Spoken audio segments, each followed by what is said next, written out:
Look at this perfectly smooth digital face.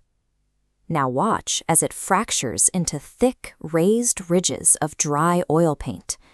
This comparison highlights the core problem. On the left is what most AI art looks like today, glossy and unmistakably artificial.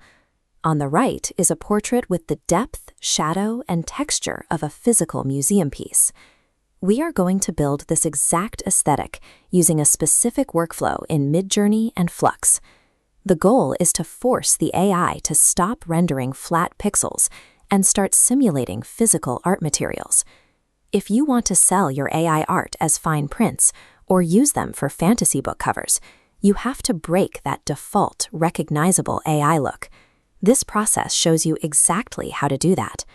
To override AI defaults, we use a 5-part prompt syntax: subject, medium, lighting, texture, and artist reference. Starting with subject, to capture a specific aesthetic without trademark celebrity names, we describe anatomy directly, using terms like sharp jawline, flowing dark curls, and pale complexion. This photograph shows the real-world features that define this highly sought-after trend. Notice the distinct wavy hair structure and the sharp, angular facial features.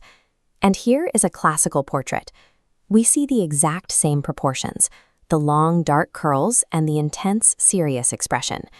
By translating a recognizable visual identity into pure anatomical data, you protect yourself legally while keeping the commercial appeal of the trend intact.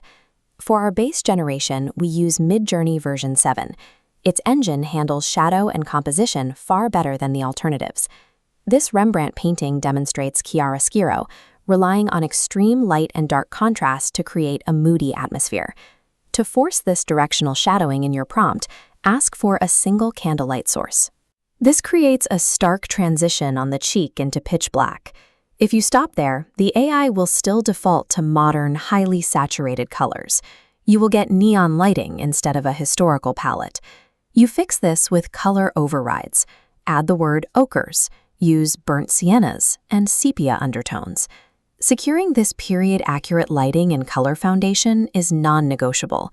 No amount of surface texture can fix a portrait if the underlying composition looks modern. Even with perfect lighting, most AI portraits fail because they render faces as flawless, smooth pixels rather than physical paint on a canvas. This image shows the technique we must mimic: impasto. Adding this keyword forces the AI to generate thick, raised paint. Combined with palette knife strokes, the AI builds 3-dimensional depth. Notice how these thick ridges cast shadows on the canvas. This close-up reveals the final piece of authenticity. You need to include the word craquelure in your prompt. This specific term simulates aged, cracked varnish spreading across the entire surface of the image.